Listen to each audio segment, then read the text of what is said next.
otaknya makin lama makin rasional, nggak gampang digoro itu, ngono tuh. Nggak gampang, ngono. Ngono, aku duwe sahammu nang ndi Mas? Ngono ya. Wah, itu kenapa bisa begitu, Dok? Maksudnya bisa peralihannya bisa langsung itu begitu, kenapa? Ya, jadi karena yang namanya jatuh cinta itu membuat otak kita blank. Oke. Ya, terus kemudian yang namanya kecanduan seks itu juga membuat orang otaknya blank gitu ya. Karena yang namanya jatuh cinta itu hanya 6 sampai 8 minggu pertama, 8 bulan 6 sampai 8 bulan pertama gitu ya. 8 bulan pertama itu orang jatuh cinta itu. Nah, setelah itu nggak ada jatuh cinta, nggak ada, kamu deg-degan, aku makan ingat kamu, aku mau tidur ingat kamu, nggak ada itu.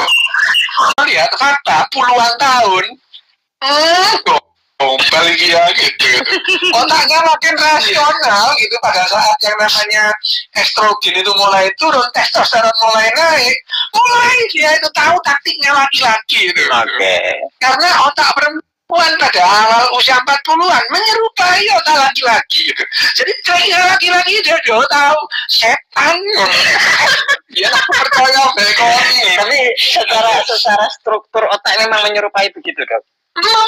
Menuju ke arah otak laki-laki gitu ya. Oke. Dengan siasat dan tipu muslihatnya dia udah paham gitu. Mulai paham. Berarti kan ketika menyerupai otak laki-laki kan dia juga punya kecenderungan untuk berbuat sama seperti otak laki-laki dong. Udah aja itu. Di otak dimana salah satunya hormonal pada saat yang namanya estrogennya sedikit turun, sementara testosteronnya sedikit naik, sehingga perbandingan antara testosteron dan estrogen itu menuju ke arah otaknya laki-laki gitu ya.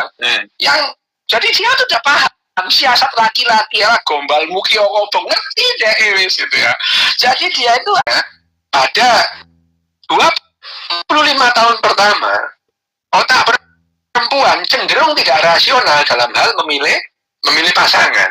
Cenderung tidak rasional dalam hal memilih pasangan. Otak perempuan dalam hal memilih pasangan seksual itu cenderung tidak rasional pada 25 tahun hidup pertamanya gitu. Nah, 25 tahun berikutnya dia bergeser mulai berikut 10 tahun untuk menyadari bahwa dia dibohongi.